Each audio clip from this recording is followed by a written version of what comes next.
Salve a igreja da paz do Senhor. Amém. Nós vamos ler em João 17, 20, 21.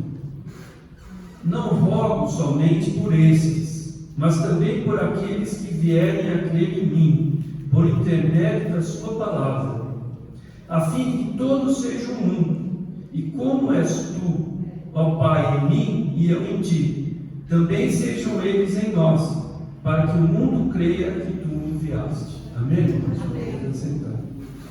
A gente sempre fala da importância, desculpa, a gente sempre fala da importância da união entre os irmãos, né? E aqui, essa parte final do versículo é pouco falada, né? Pouco explorada, quando ele fala assim: e também sejam em nós para que o mundo creia que tu me enviaste. Então, além da união dos irmãos ser boa para a igreja, boa para o mundo, para a gente estar bem com o Senhor, para a gente unir forças, para um ajudar o outro, para que todo mundo cresça. A união da igreja, a união dos irmãos, do corpo de Cristo e das igrejas em gerais, elas servem para que o mundo creia que tu me enviaste. Se não há união entre nós, dentro das várias congregações que existem, dentro do próprio ministério, por exemplo, Cristo é Vitória, dentro da nossa igreja local, essa desunião impede de muitas pessoas serem salvas. Como é que elas, vendo aquele clima ruim, como é que elas vão dar crédito para a palavra do Senhor? E o Senhor faz tudo para que nós sejamos unidos, e nós escorregamos para lá, escorregamos para cá, né? E acabamos às vezes desunidos. E é isso que o diabo quer. Cada vez mais ele fica fazendo as suas armadilhas, pondo no mundo divisão. Só se fala em divisão hoje o tempo inteiro. É divisão para lá, divisão para cá, é isso, é aquilo, Nós somos um. Nós somos seres humanos. Não importa o que cada um pensa por si. Importa o que Deus quer para nós. Não importa se vai tratar teu irmão bem, quer ele não seja aquela pessoa que é a melhor possível do mundo, que ela esteja com você. Mas o nosso talento como cristão é tratar bem, é procurar a salvação, e não a correção atirando pedra, a hipocrisia que a Edson falou aqui já hoje, né? O mundo é hipócrita, e se a gente dá ouvido para o mundo, nós vamos ser hipócritas também. A gente pensa que nós somos maiores, que nós não somos nada. O maior está lá em cima, o maior é Cristo. Amém. Então, o que Deus quer é a união de todos para que o mundo seja salvo, né? Jesus escolhe pessoas para serem salvas. Ele tem acepção de pessoas. E por que a gente vai fazer acepção? A gente vai achar que ele não merece ser falado, porque ele não merece salvação. Quem não somos nós para achar que ele merece ou não merece? Nós temos que ir lá e levar a palavra. Se a pessoa escutar, vai ser bom. Se ela não escutar, você fez a tua parte. E às vezes parece que ela naquele momento, não fez, parece que não funcionou, mas aquela pessoa às vezes grava no coraçãozinho dela e aquilo lá germina. E ela, então um prega e o outro colhe. Às vezes a salvação não foi na hora que você falou ali, ele escutou, talvez até seja já salva o início da salvação. Mas aí ele às vezes vai para um outro local, uma outra pessoa fala e ele aceita ali o Senhor e se converte. Então, quando a gente faz uma analogia com a área médica, quando nós fazemos, colocamos a pessoa que precisa de um transplante de córnea, então ela procura um médico. O médico fala: você precisa de um transplante de córnea. Você vai e faz a inscrição desse paciente. Na inscrição você tem que pôr o nome da pessoa e tem que fazer quem é o médico, o local que vai operar, tem todo um rigor, para que isso corra direitinho, para que exista uma fila única. Então ali não existe acepção de pessoas. Se ela não vai, se ela é do SUS, se é particular, se é do convênio, é uma fila única. E essa fila, ela vai sendo movimentada conforme a doação. E como não existe doação para todo mundo ao mesmo tempo, por isso que existe a fila. Então se obedece essa fila, e ela às vezes dura um ano e pouco, né? Para corte. E aqui em São Paulo, em outros estados é diferente. E essa pessoa não paga nada pela córnea, nem o médico.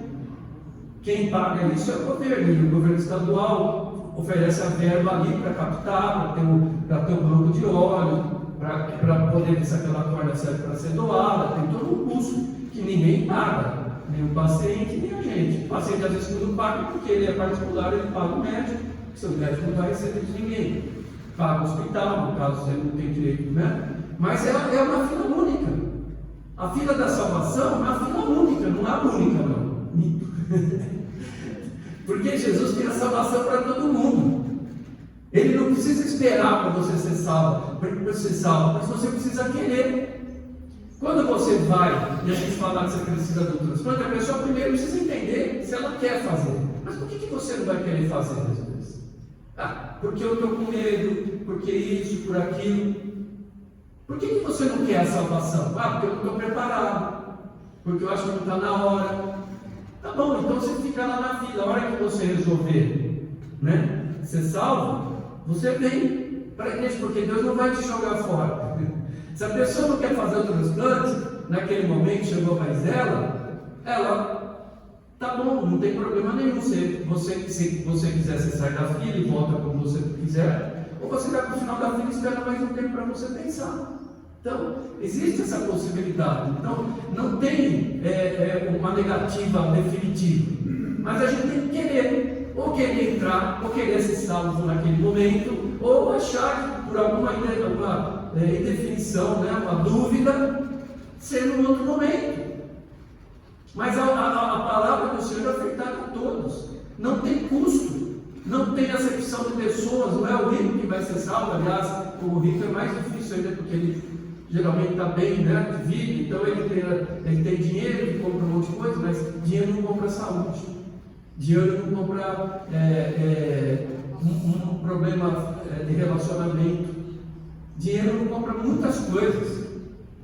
E aí Deus age nessa hora, né? Deus para você. Então, quando a gente procura o médico, é porque a gente está com uma dor, uma coisa. Raramente procura para fazer se prevenir, uma prevenção. Raramente as pessoas vêm para a igreja para prevenir alguma coisa, por amor apenas. É tão bom vir por amor, né? Porque você vai deixar de sofrer tantas coisas, mas quando a gente procura a igreja, a gente procura na dor. A gente procura quando a gente está precisando. E mesmo assim, às vezes a gente fala, não, eu estou meio, não sei se vou aceitar agora. Então, mas isso a pessoa tem que querer.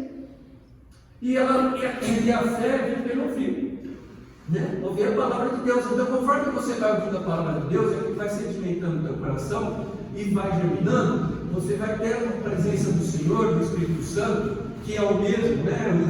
O Espírito é que nos une, não é a igreja, simplesmente a igreja física. Deus quer que a gente esteja em união espiritual. Por isso que tem várias congregações, cada um fala alguma coisa um pouquinho diferente, mas não dentro da Bíblia. Se der palavras fora da Bíblia, então a gente tem que ouvir e ter fé a palavra de Deus, e você vai ser salvo.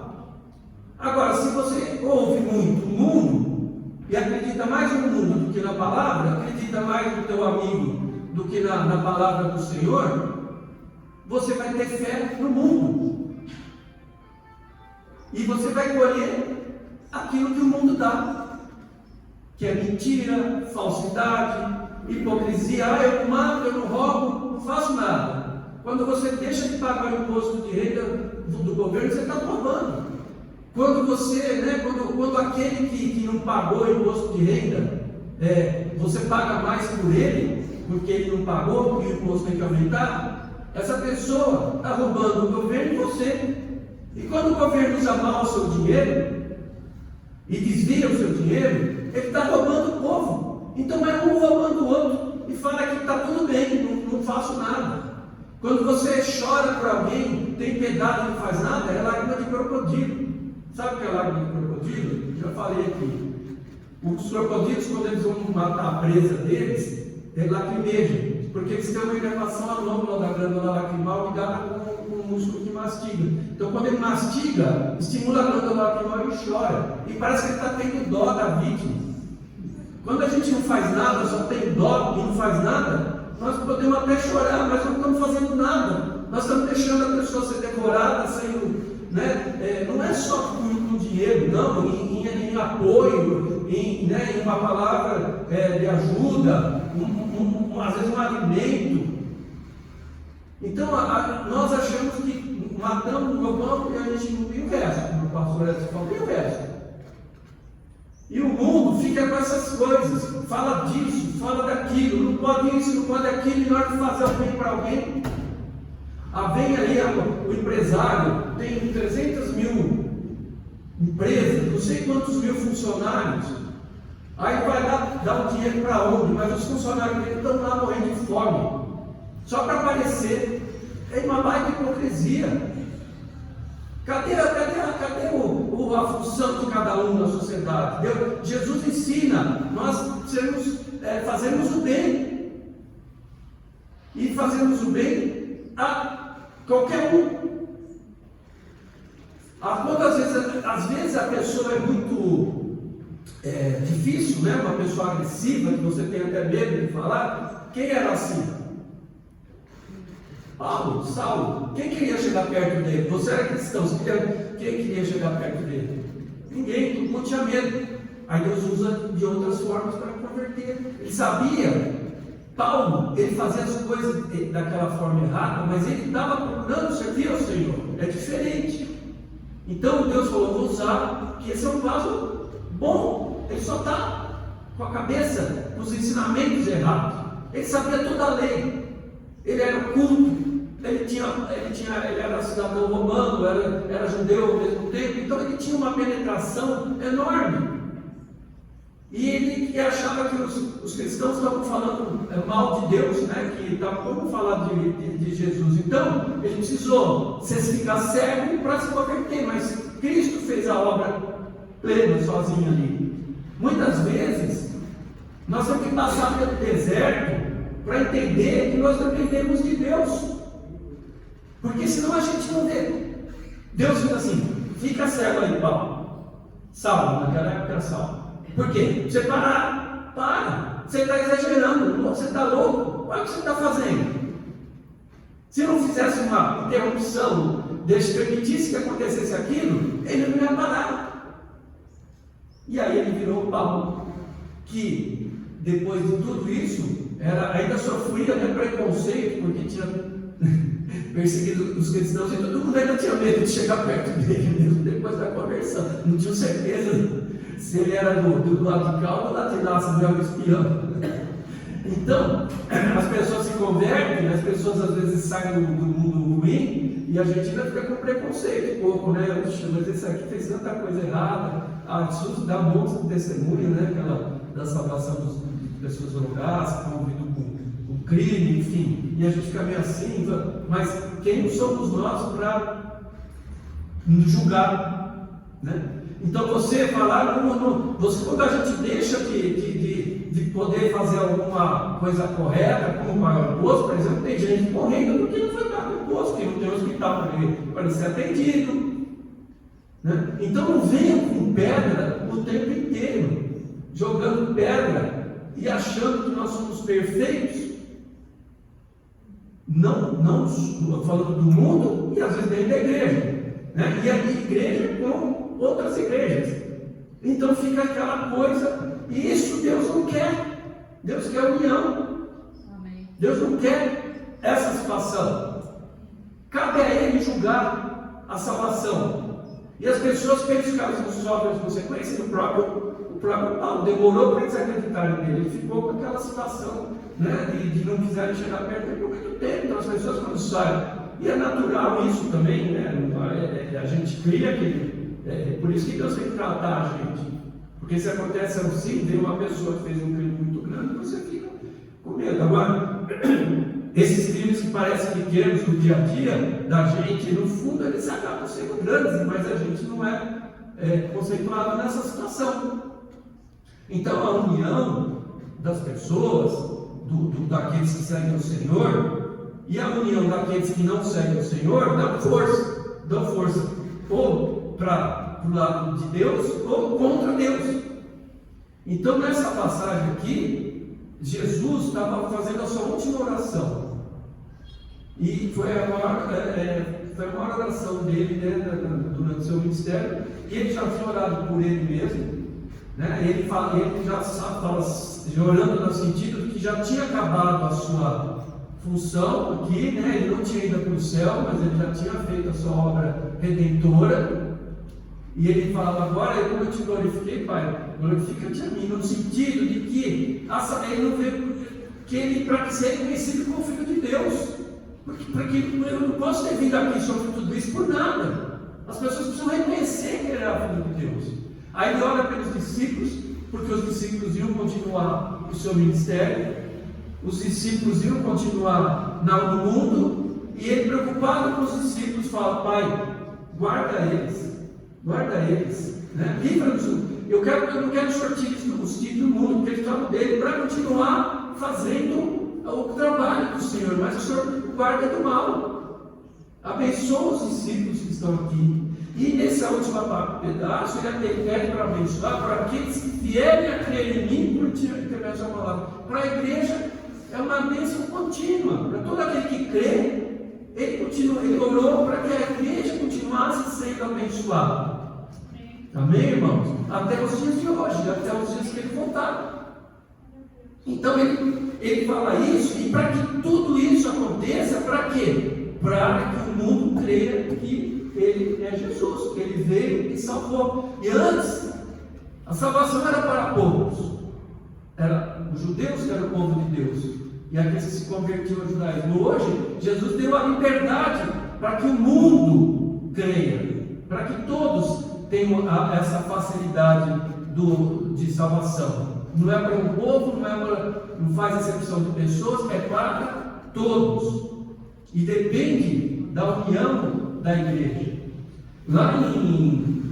Quando o povo estava no deserto, Moisés subiu no Monte Sinai, né? Foi receber os 10 mandamentos, a lei lá, e ele demorou para voltar. E aí o povo lá que estava esperando fez um bezerro de ouro para adorar. Moisés não volta? Vamos fazer um bezerro de ouro para, quer dizer, trocaram Deus por um bezerro, porque ele estava demorando, ele tinha especulado 40 dias, se não me engano, não lembro, né? 40 dias. E aí voltou. Nesse período curto, o povo já se desviou, já foi buscar outras. Então nós estamos esperando uma bênção, então está demorando, parece que não mudou nada.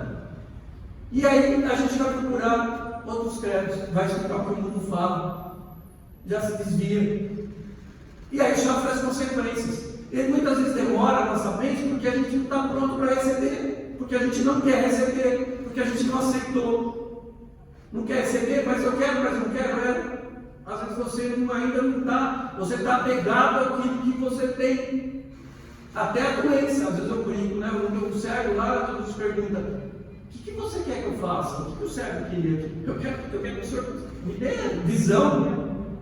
Mas tem gente que prefere ficar mendigando, porque aí depois ele vai ter visão, ele vai ter que trabalhar. E tem gente que quer viver com uma migalha, né? Isso é, lógico, uma analogia, não é da letra. Mas muita gente não quer se livrar do mal, porque a carne precisa também, né? O pecado está tão embutido ali que ele não consegue ficar com medo de ir para Cristo, e agora não vou poder mais usar droga, não vou poder fazer qualquer coisa assim. Deus vai te livrar. Deus vai te livrar. E a droga faz algum bem? As consequências da droga são terríveis. Naquele momento satisfaz a carne e depois é uma desgraça só. Cristo, quando nos satisfaz, a gente sente saudade de continuar, de a gente fez o que Deus mandou, a gente se sente realizado. Enquanto que no mundo você vai atrás, você sofre todas as consequências. E Moisés voltou, aconteceu tudo aquilo, enfim, o povo, foram aqueles que fizeram o povo, porque teve sempre alguém que induz, né? Aí o pessoal fala: não, ninguém me influencia. Como que ninguém influencia? O mundo inteiro influencia. Eu estava vendo, eu abri uma Bíblia, né, no celular, tem várias Bíblias lá, e uma apareceu lá, desaparece a propaganda, né? Não tem nada demais, eu preciso estar no mercado, eu preciso de alguém que sustente a obra. E aparece a criança brincando no tabletzinho lá, desde pequenininho.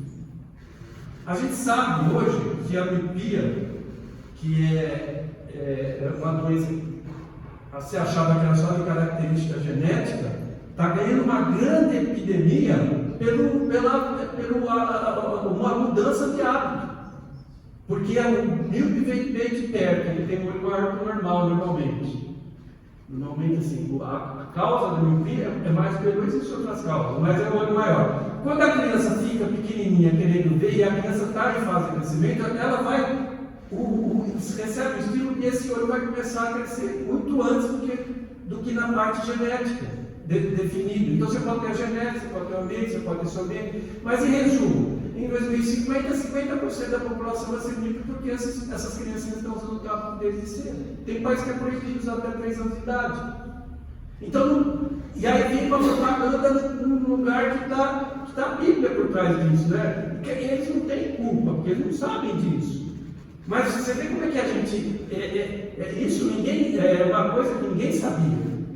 Então, agora com os trabalhos dos anos para cá, você observou que foi aumentando muito essa doença e foi se estudando. E aí também a falta de sair no ambiente aberto, tomar um pouco de sol, cuidado com o câncer de pele, claro, mas tem um horário correto, não é? E o tablet pode ser usado muito pouquinho e mais para frente. Mas por que as crianças ficam mostrando para. Porque o tablet deixa a criança quietinha, ela fica lá. Né? E aí é bonitinha, ela acerta melhor que a gente, né? Já parece que ela sabe mexer. Então tudo estimula a gente melhorar o desenvolvimento, mas tem outras formas de fazer isso.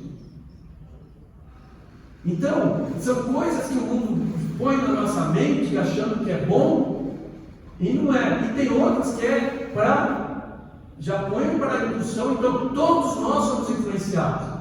Fica falando muito de moda, o jeito que tem que se vestir, o jeito que tem que usar o cabelo, o jeito de um monte e outras coisas mais, que a gente acaba seguindo algumas coisas que a gente não vê mal, mas tem uma cuidado, tem muitas coisas que por trás disso estão te levando a uma situação ruim, e você vai ser influenciado e vai sofrer as consequências. E o povo lá de Moisés, depois disso, se arrependeu. Moisés subiu de novo, recebeu as orientações do Senhor, e ele pediu, quando voltou, para que o povo doasse. Deus falou para ele: faz a tenda, né, onde vai estar o tabernáculo, então a tenda do tabernáculo, eu preciso de doação. E lá em Êxodo 35, 4, fala assim, vai para frente, só vou ler o primeiro versículo. Moisés disse a todo o povo de Israel: é isso que o Senhor ordenou, faça uma oferta ao Senhor, quem quiser isso deverá trazer uma oferta de ouro, prata, bronze, fios de lã, pedras preciosas, azeite, tudo que, né? E eles tinham, lembra que eu comentei outro dia, que o Egito, na hora que saiu do Egito, eles receberam muitos bens dos egípcios. Então eles ficaram escravos, mas não saíram com uma mão na frente e outra atrás de lá, não. Saíram com muito dinheiro, muitas coisas preciosas. E o Senhor falou isso para o povo. E também falou em 35:30. Moisés disse ao povo de Israel: o Senhor Deus escolheu Bezalel, filho de Uri, neto de Ur, da tribo de Judá. Deus o encheu com seu espírito e lhe deu inteligência, competência, habilidade para fazer todo tipo de trabalho artístico. Então ele precisava de pessoas que fossem fazer o tabernáculo. Ele precisava do material e de pessoas habilitadas para aquilo. Deus deu inteligência, sabedoria, e fala lá na frente que ele também deu sabedoria para me ensinar outros. Então, quando Deus quer cumprir algo na tua vida, você acha que não pode, Deus vai te dar habilidade. Amém. Deus vai mudar a tua vida. Deus vai te dar sabedoria, vai te dar alguém para te ajudar ali, para fazer. Não fique com medo quando Deus dá. Ele dá e faz completo. Ele resolve desde da parte de quem vai trazer o dinheiro, que ele investiu o dinheiro para fazer o mas o povo lá recebeu o dinheiro do Egito. E o que aconteceu? Será que eles obedeceram? A gente pega aqui às vezes uma bateria, completa isso, completa aquilo, nós vamos chegar lá. Êxodo 36, aí eu preciso ler, 5 a 7. E disseram a Moisés: o povo traz muito mais do que é necessário para o serviço da obra que o Senhor ordenou que se fizesse. O povo começou a doar. Então ordenou Moisés, e a ordem foi proclamada no arraial, dizendo: nenhum homem ou mulher faça mais obra alguma para a oferta do santuário. Assim o povo foi proibido de trazer mais, porque o material que tinham era suficiente para toda a obra que se devia fazer e ainda sobejava. Será que um dia nós vamos conseguir fazer? Para de trazer, para de doar, porque nós temos dinheiro demais agora aqui.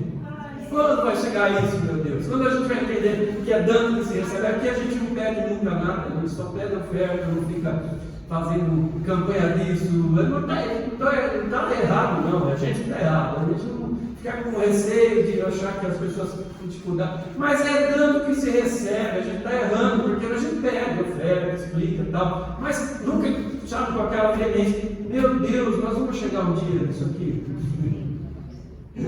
Amém, Jesus, amém. Vamos, pelo menos se a gente consegue comprar o que a gente está precisando agora, tá? Vamos, olha, isso aqui depois tem que falar para outro. Exatamente, você que está nos vendo aí, puxa vida, quer fazer uma oferta de adoração para o Senhor, né? Nós estamos aceitando aí o termo Pix para poder mandar, né?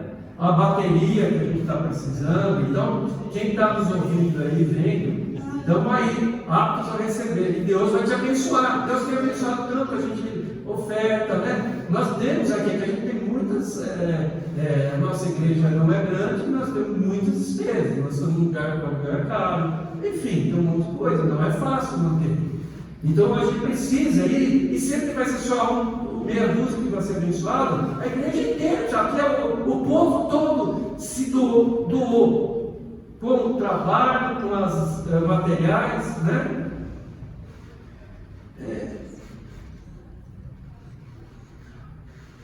E nessa hora, porque assim, muitas vezes o dinheiro prende a gente, né?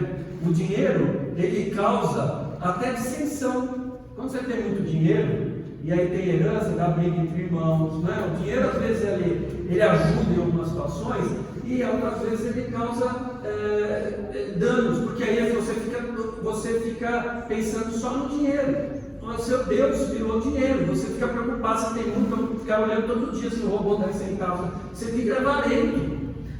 É um avarento. E eu falo, quem é pobre é aquele que nunca acha que tem o suficiente, não é aquele que não tem dinheiro. Porque aquele que às vezes não tem dinheiro, para ele tá bom, para ele dar oferta. É aquele que tem um monte, ele fala que nunca pode dar, porque ele precisa comprar um avião, quer ir para a rua agora, quer ir para fora, fica inventando coisa. E deixa, né? O que ele vai fazer com isso? Quando você está na situação, por exemplo, no deserto, o que eles vão fazer com o dinheiro também? Eles não estão doar essas coisas, né? Mas se você está com dinheiro no deserto, ali eles podiam comprar água, comida. Não tinha nada, não tinha valor nenhum. Quem que deu a comida para eles? Quem deu o pão, o maná, a sua dor? Não foi Deus? Eles não precisaram nem trabalhar com isso. Deus deu para eles. E eles não tinham, mesmo que tivessem, eles não tinham de quem comprar. A água tem que bater na pedra, né? Moisés perdeu até entrar na terra prometida, porque ele estava com tanta raiva que ele foi e bateu na pedra, ele não pediu, ele quase que estava com raiva do povo, que o povo só se lamentava, passava um pouco de tempo na múria, lastima. Toda vez que a gente vai passar por uma situação, a gente vai ficar se lamentando. E o que Deus fez por nós? Nunca esqueça o que Deus fez por você. Essas passagens de dificuldade, usa isso para melhoria, para crescimento.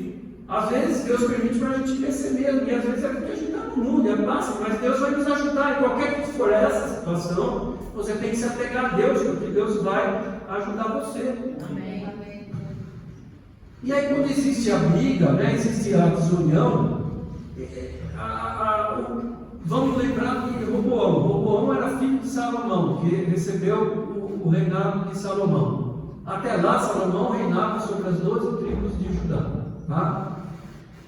Quando chegou Roboão, ele chegou lá e falou assim: o povo estava meio revoltado, estava sendo maltratado, imposto alto, E aí ele foi pegar um conselho com os sábios que viviam na época do seu pai, que eram pessoas de Deus.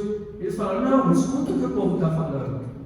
Aí ele pegou, vou pensar. Aí ele pegou, foi falar com os amiguinhos dele de infância lá, que agora era tudo moço, tá? E foi pedir uma orientação deles.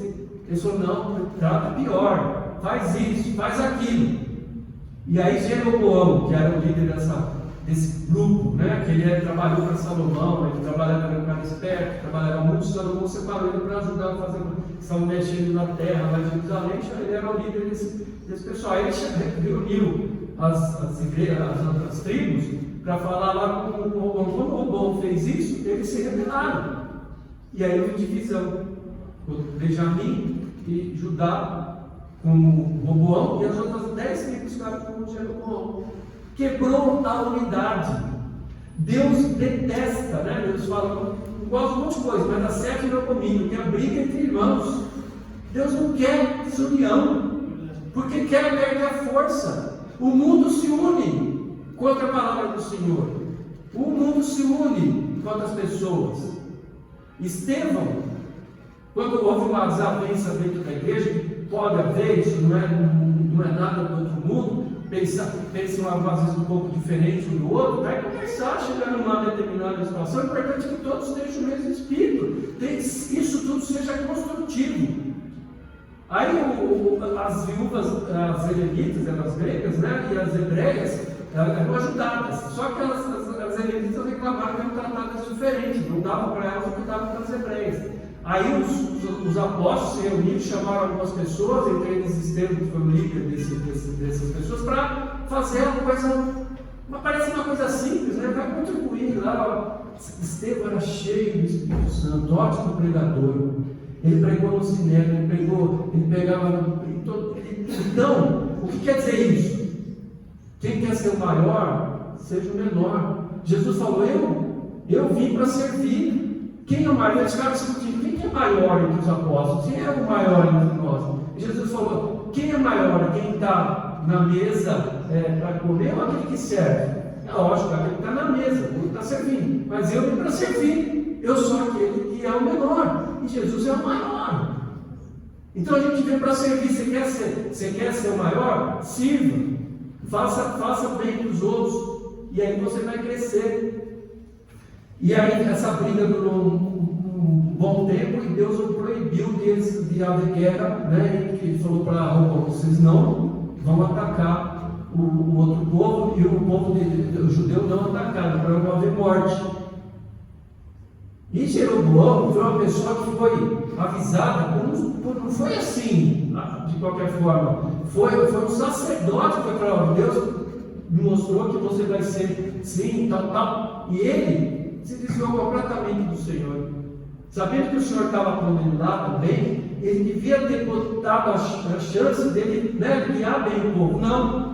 Orientou, houve a idolatria, fez 2 templos para que o povo não chegasse, quando tinha as festas dos judeus, que todos iam para Jerusalém, para que o povo não voltasse para Jerusalém e ficasse com saudades da união que tinham. Ele fez templos pagãos fora daquela região, para facilitar. Não precisa viajar desde o extremo norte, sul até o norte. Você vai ficar lá no sul, lá mesmo, e aí desce por diante, né? Para não ter que chegar até Jerusalém. Então, às vezes, Deus deu um trono para Saul e deu dons para Saul, e Saul jogou fora. Então, Deus, mesmo quando Ele não quer que seja aquela pessoa, Ele não queria, Ele queria que o Bernardo continuasse com Davi. Ele abençoa. Então Saul não era uma pessoa que não tinha rei na época, né? O povo quis isso, então tá bom, Deus Saul ele abençoou. Deus sempre faz as coisas para nos abençoar. Não é para amaldiçoar, para nos castigar. Mesmo quando a gente faz as coisas erradas, Deus faz uma diferença. Lá em Coríntios fala-se, 1 Coríntios, alguns versículos aqui, 10 em diante. Irmãos, peço pela autoridade do nosso Senhor Jesus Cristo que vocês estejam de acordo no que dizem, e não haja divisão entre vocês. Sejam completamente unidos num só pensamento e numa só intenção. O que eu quero dizer é isso: cada um de vocês, são 12, cada um de vocês diz uma coisa diferente. Um diz: eu sou de Apolo, de Paulo; outro: eu sou de Apolo; outro: eu sou de Pedro; e ainda outro: eu sou de Cristo. Por acaso Cristo foi dividido em várias partes? Será que Paulo morreu crucificado em favor de vocês? Foi Paulo que morreu por nós? Foi a pastora Edson? Foi a apóstola Helena? Foi a apóstola Farid? Foi algum de nós que morreu? Quem morreu por nós? Jesus Cristo. Então de quem nós somos? De Jesus Cristo. Lembra o número, o pessoal da corda que ganha o número lá para poder receber a corda? Se ele muda de médico, muda de não quer mais operar comigo, ele vai operar com outro, o número é dele, não é meu. A salvação é individual. E quem fez toda essa situação foi Cristo. Então você vai para aqui, vai para lá, onde você estiver, o teu senhorio é Jesus Cristo. É lógico que nós temos respeito pelos pastores, né? Deus manda isso, pelos apóstolos, por todos. Mas foi Cristo que morreu por nós. Nós somos intermediários. Você, não é só nós que estamos falando aqui, mas cada um de vocês é intermediário do Senhor. Cada um de vocês é um discípulo do Senhor, onde vocês estiverem. Vocês podem levar a palavra para que haja conversão. Pois, ou será que vocês foram batizados em nome de Paulo? Não. E aí Paulo vai falar no fim: Cristo não me enviou para batizar, mas para anunciar o evangelho, e anunciá-lo sem usar a linguagem da sabedoria humana, para não tirar o poder da morte de Cristo na cruz. Porque a morte de Cristo não é uma sabedoria, é um ato, é uma coisa acima de qualquer coisa. Não adianta querer explicar, né? É o sacrifício que precisava. Não ia ser com palavras, com atos de agora eu melhorei minha vida. Não precisou haver morte para haver salvação, porque o pecado é grande. E ninguém conseguiria se livrar, ser santo para entrar no céu. Então, nós temos que ter santo para entrar. Então, nós, quando aceitamos Jesus, Ele perdoa nossos pecados, dá o Espírito Santo, e com a aval do Espírito Santo a gente vai poder entrar pelo sacrifício que Cristo fez por nós. Amém. Amém, Jesus?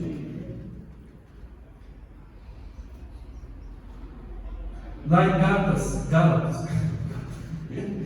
Gálatas, fala assim: desse modo, 3:28, não existe diferença entre judeus e não judeus, entre escravos e pessoas livres, entre homens e mulheres, todos vocês são um, por estar unidos com Cristo Jesus.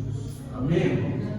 Esse negócio de que homem, mulher, agora está tudo, só se fala nisso o tempo inteiro. Jesus, olha aqui, a Bíblia fala isso desde lá de trás. Onde foi porque eles falam que a Bíblia é machista? Não sei. Olha aqui, ó.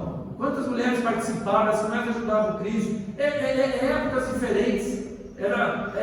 Os costumes eram diferentes. Mas já aqui em Paulo, né? Que Paulo, tanto que ele fala, né? Ele fala até a questão de homens, na ordem da igreja, mas ele está falando aqui, ó, lá para Gálatas. Não existe diferença entre judeus e não judeus, porque ele, como judeu, ele defendia a lei, né, ferroeamente. Então houve discussão: tem que fazer essa circuncisão para ser salvo ou não tem? E os apóstolos que estavam com Cristo falavam, alguns que eram judeus queriam que continuassem fazendo a circuncisão. Daí ele falou: olha, a circuncisão é bom fazer, é até bom para a saúde, mas não é isso que leva à salvação. Se fizer ou não fizer, não vai fazer diferença. Você tem igreja que usa véu e a outra não usa, não é o véu que vai levar à salvação. O que não pode é sair da palavra do Senhor. E não existe diferença entre homem e mulher, entre preto e branco, entre pobre e rico, como está segmentando. A palavra de Deus fala de união, e o diabo fala de desunião, em desgraça, em briga, em deixar todo mundo irritado. Você não pode ver o outro na frente. É um egoísmo pleno e completo, né? Não é só no trânsito que a gente vê. Eu vinha andando para cá e passei em frente a um lugar lá, um lugar ali que está sempre cheio. A calçada estava fechada de pessoas, e as pessoas queriam passar, tinham que sair. Mas onde está a cabeça desse? Confere essa conversa, deixa espaço. Você só pensa em você mesmo. As pessoas com carro são completamente ignorantes. Elas acham que elas não pensam que o outro pode estar com pressa ou sem pressa. Sejam gentis. Se a pessoa está com pressa, em ambulância, até a pessoa precisa da ambulância, quase passar por cima para a pessoa sair da frente. Às vezes é por ignorância, e aí a gente entende, né? A pessoa não tem habilidade, né? Ignorância no sentido de ser, de não só ter conhecimento, no caso, não ter habilidade. Então, a gente entende, ela está com medo, mas você percebe quem é dessa forma e quem é. Então, só se prega isso. A pessoa agora, assim, você vai em psicólogo, quer dizer, não posso julgar, é o que falo, tá? Não vi da própria. Então é difícil a gente falar algumas coisas, mas a gente escuta as pessoas falarem para a gente que o conselho que eles dão é pensar em você mesmo primeiro. Primeiro é você. Primeiro é você. Toda vez que a gente primeiro é nós, a gente se fica isolado. A gente esquece, a gente não vai ser amigo, não vai ter nada. A gente só pensa na gente. As pessoas percebem que egoísta é essa pessoa. Pessoas, você pode enganar uma ou duas vezes, até a segunda você me engana.